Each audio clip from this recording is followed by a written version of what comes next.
Hey there, and welcome to the 5th episode of Edgar's Cars and Fun. I want to see the faces of the haters now. Ha ha ha. I'll start today with a bit of a reference to the previous episode. Remember I talked about Tesla? Well, during last week, one caught fire. Wow, I can feel the heat in here. Oh, that's a Tesla, dude. Nobody yet knows why there was a fire, but one thing's for certain, it wasn't because of a crash. Because the car owner claimed that suddenly the car was going slower and slower and then suddenly the smoke appeared. Tesla's boss Elon Musk straight away went to the blog and wrote that doesn't mean his cars are unsafe. He said, still electric cars are way safer than a car full with petrol. Well, let's hope for the best. Otherwise we'll happen like Fisker, which actually just went up for sale, being in debt to American government for around $160 million. Awesome, isn't it? Let's go!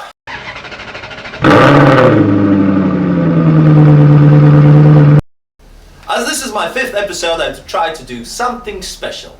Today I will talk about car commercials. Go compare! I'll try and do this every 5 episodes to liven everything up and to probably attract more viewers. Basically that's what I do. I'll be honest. Here's the first one. Some car commercials shows the difficulties of owning a car, especially for the particular regions. This commercial shows the problem that we Latvians and other Northern Europeans find difficult during winter.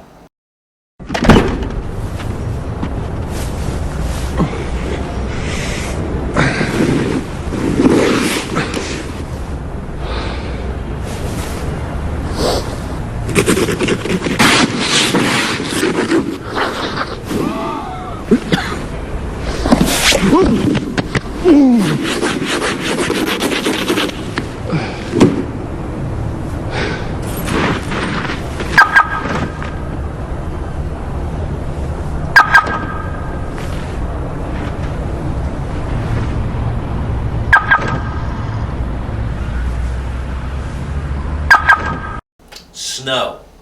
Lots of snow. And this shows how hard working we are when snow comes. We just clean old car, unlike some people in Britain. From the north, let's go to south. Let's go to New Zealand. It's a Toyota Hilux pickup truck commercial.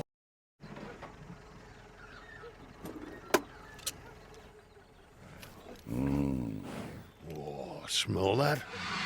Cows next door. After you. Ready? Hoof it! Whoops! Hey!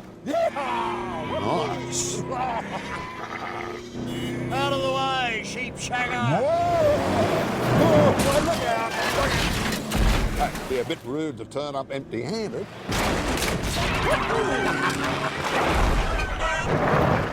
What's wrong? Cattle stop. Hang on.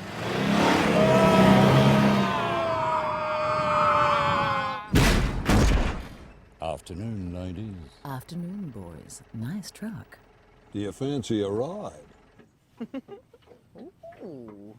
And then are the car companies which try and use their commercials to bring their good fame back. Like, for example, Dodge. Oh dear, it's been tough time, the noughties for the Dodge. Being owned by Mercedes and turning from a big cruise ship into a plasticky, cheap-looking tugboat. And just a couple of years ago, Fiat decided, oh, we'll take the Dodge, we'll buy the Dodge Chrysler and turn it around. And they did turn around, and still, the cars didn't sell much. And recently, one of the marketing boffins thought, hey, America, it has Ron Burgundy. Let's use Ron Burgundy for a car commerciale. You know, a lot of people will tell you about the Dodge Durango's available Hemi V8 engine and 360 horsepower, but I'm the only one with the guts to tell you about this glove box. 0.1 cubic feet of storage. 12-volt light bulb, all in beautiful injection molded thermoplastic olefin. Comfortably fits 2 turkey sandwiches or 70 packs of gum. Say what? Look, I'm not lying.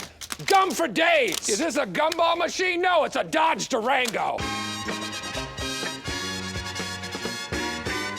Speaking of film, some car commercials actually launched some film directors into stardom. Like for example, Tony Scott. Before he went to Hollywood, he was a film director of small commercials in the old Britain.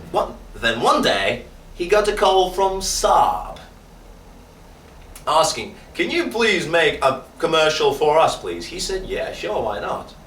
And this commercial made him the director of Top Gun.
From £7.5 million to around 7,500.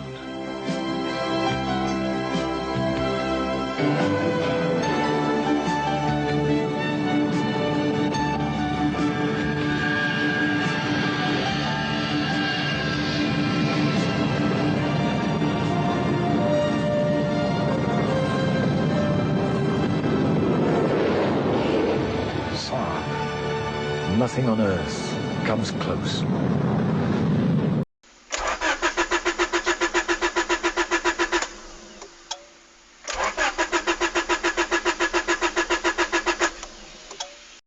Today in the worst car review, let's take a look at the really dreary car indeed. At the Rover City Rover. Many car enthusiasts say that this car was the last nail in the coffin for Rover, because it was such a failure. Actually one of the biggest failures ever in the car industry. Firstly because the car wasn't made by Rover, it was made by an Indian company called Tata, the very same guys who now own Jaguar. And the car was made using the Indian efficiency and Indian quality, which in Europe isn't that great. Let's start from the exterior. Look at that ass. Ugh. Ugh. The only ass that looks worse than that is Miley Cyrus's. Ugh. Let's look at the interior. It's rusty, plasticky, dull, crazy. It had manual windows. It even had power steering as an option in Europe. Yes, brilliant. And the ride, as Top Gear said, was rubbish. Literally rubbish. It was harsh and bouncy. But if you thought for this money to buy an old Super Mini, just buy an old used Polo. When this car came out, a lot of Rover enthusiasts thought this is it. And soon after the City Rover was launched, the Rover was over. Thanks again for tuning in, ladies and gentlemen.